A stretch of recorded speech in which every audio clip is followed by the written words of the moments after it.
ഈ അഖിൽമാരാർ എന്തുകൊണ്ടായിരിക്കും ഈ പെണ്ണുങ്ങളുടെ പ്രസവമൊക്കെ ഭയങ്കര സിമ്പിളാണ്?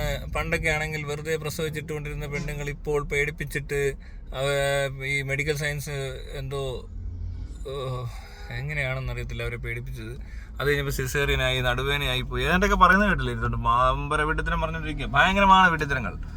അപ്പോൾ ഇതൊക്കെ പറയണമെന്നുണ്ടെങ്കിൽ അതങ്ങനെ എല്ലാവർക്കും ഒന്നും പറ്റത്തില്ല. ഇങ്ങനത്തെ വിഡിത്തരമൊക്കെ പറയാൻ എങ്ങനെ പറ്റും? ഇവൻ ആദ്യം പോലെ ഇത് തന്നെ പറഞ്ഞുകൊണ്ടിരുന്നേ. അന്ന് പക്ഷേ ആൾക്കാർക്ക് ഇങ്ങോട്ട് മനസ്സിലായില്ല.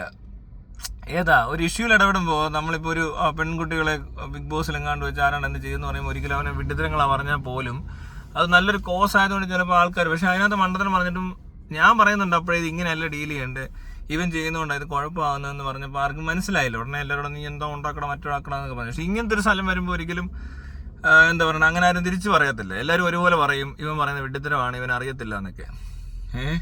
കാരണം ചില സ്ഥലങ്ങളിൽ ഒരു 40% ഒക്കെ കറക്റ്റ് ആയിരിക്കാം, ചിലപ്പോൾ ഒരു 20% കറക്റ്റ് കാണത്തുള്ളൂ. പക്ഷേ എങ്കിൽ പോലും 100% തെറ്റിപ്പോകുന്നിടത്ത് മാത്രമേ നമ്മുടെ ആൾക്കാർക്ക് അപ്പോൾ വരുന്ന പ്രശ്നം ജീവനോട് താല്പര്യമുള്ളവർ എന്നോട് വിരോധമുള്ളവരെന്ന് പറഞ്ഞൊരു ടീം അങ്ങോട്ട് മാറും. അവർ ചിലപ്പോൾ ഒരു 30% ശരി അവൻ്റെ ഭാഗത്തുള്ളെങ്കിൽ പോലും അവർ മറ്റൊരാളോടുള്ള വിരോധം കൊണ്ടൊക്കെ അയാളുടെ കൂടെ നിന്നൊക്കെ ഇരിക്കും.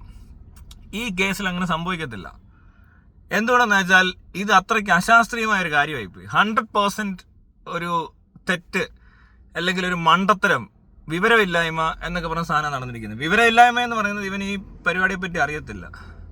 മുമ്പ് കാലങ്ങളിൽ എന്താണ് സംഭവിച്ചുകൊണ്ടിരുന്നത്, പ്രസവ സംബന്ധമായ മരണം, കുട്ടികളുടെ മരണം, അങ്ങനെയൊക്കെ കണക്കെടുത്താൽ മനസ്സിലാക്കാൻ പറ്റും.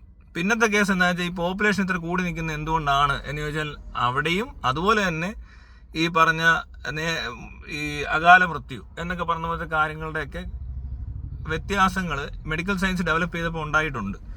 അതുകൊണ്ടാണ് ഈ 140 കോടിയൊക്കെ ആവുന്നത്. അല്ലെങ്കിൽ എല്ലാവരും 30 വയസ്സ് വരെയൊക്കെ ആയുസുള്ളതെന്ന് മനുഷ്യനൊരു 1900-ലൊക്കെ എത്തിയിട്ട് പോലും 50 വയസ്സൊന്നും എത്തിയിട്ടില്ല. 1950 ഒക്കെ കഴിയുമ്പോഴാണ് ഒരു 50 വയസ്സൊക്കെ ആകുന്നതെന്ന് തോന്നുന്നു. 50-45 വരെ ഉണ്ടായി കാണത്തുള്ളൂ. അങ്ങനെ എന്തോ ഗ്രാഫൊക്കെ നോക്കി നമുക്ക് എവിടെയൊക്കെ ഞാൻ കണ്ടിട്ടുണ്ട്.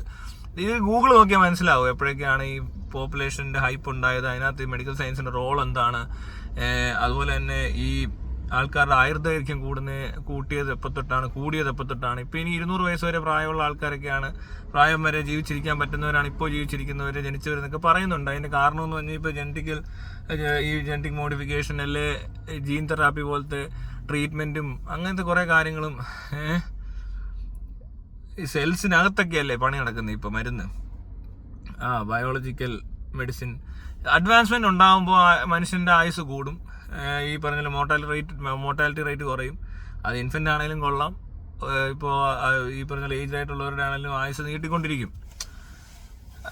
ഈ പ്രസവ സംബന്ധമായ കോംപ്ലിക്കേഷൻസ് എല്ലാം കുറയുന്നത് ഈ മെഡിക്കൽ സയൻസിൻ്റെ അഡ്വാൻസ്മെൻറ്റ് കൊണ്ട് മാത്രമാണ്.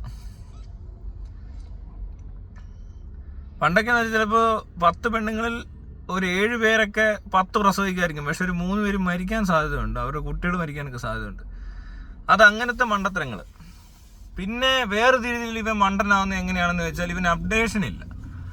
ആരോ പറഞ്ഞു ഏതോ ഇവർ മറ്റേ ഇപ്പോൾ എന്താ പറയണ്ടേ, BJP-യിലൊക്കെ ചേർന്ന് വല്ല വാട്സപ്പ് ഗ്രൂപ്പിലൊക്കെ അംഗമാണോ എന്ന് അറിയത്തില്ല. അതിനകത്ത് ഇങ്ങനത്തെ വിഡിത്തരങ്ങളൊക്കെ ചർച്ച ചെയ്യുന്ന ആൾക്കാരുണ്ട്. കാരണം ആ പാർട്ടിയുടെ അവസ്ഥ അങ്ങനെയാണ്. നമ്മളിവിടുത്തെ കുറേ വർഗീയവാദികളും മാനവന്മാരും ഒക്കെ അതിനകത്ത് ഇരിക്കുന്നുണ്ട്. കൂടുതൽ പേരും അങ്ങനെയുള്ളവരാണ്. ഹിന്ദുവിനെ ഉറക്കുക ഇങ്ങനത്തെ പരിപാടികളൊക്കെ ആയിട്ട് ജീവിക്കുന്ന, ഗോമൂത്രത്തിൽ പശുവിൻ്റെ കൊമ്പിനിടയിൽ യുറേനിയം, പ്ലൂട്ടോണിയം അതൊക്കെ കണ്ടുപിടിക്കുന്ന ടൈപ്പ് ശാസ്ത്രജ്ഞന്മാരൊക്കെ ഉള്ള ഗ്രൂപ്പിൽ വല്ലതും കയറിയിട്ടുണ്ടോ എന്ന് അറിയത്തില്ല. അപ്പോൾ എവിടെ കയറിയാലും ഈ കോമൺ സെൻസ് എന്ന് പറയുന്ന സാധനം കൂടെ വർക്ക് ചെയ്യണം ഇതിനോടൊപ്പം. അത് കോമൺ സെൻസിൽ നിന്നാണ് പിന്നെ നമ്മൾ ഈ പറഞ്ഞ പോലെ ലോജിക്കിലേക്ക് എത്തുന്നത്, അല്ലല്ലോ. അത് കഴിഞ്ഞിട്ടാണ് നമ്മൾ ഈ പറഞ്ഞ അനലിറ്റിക്സിലേക്ക് പോകുന്നത്, അത് കഴിഞ്ഞിട്ടാണ് സ്റ്റാറ്റിസ്റ്റിക്സ്, അങ്ങനെയൊക്കെ ഉള്ള കാര്യങ്ങൾ. ഇങ്ങനത്തെ തമാശയൊക്കെ കേട്ട് ഇവൻ എന്തോ ഇതിനകത്ത് വർക്ക് ചെയ്ത്, ഇവന് കോമൺ സെൻസ് ഇല്ല, വിവരമില്ല, വിദ്യാഭ്യാസം ഇല്ല, മണ്ടത്തരം പറയാനുള്ള നാണവും ഇല്ല, ഉളുപ്പില്ല, പറഞ്ഞ വാക്കിന് വിലയില്ല. ഉളുപ്പെന്ന് പറഞ്ഞപ്പോൾ ഒരു തുള്ളി തെറിച്ചു പോയി, അത് കാര്യമാക്കണ്ട.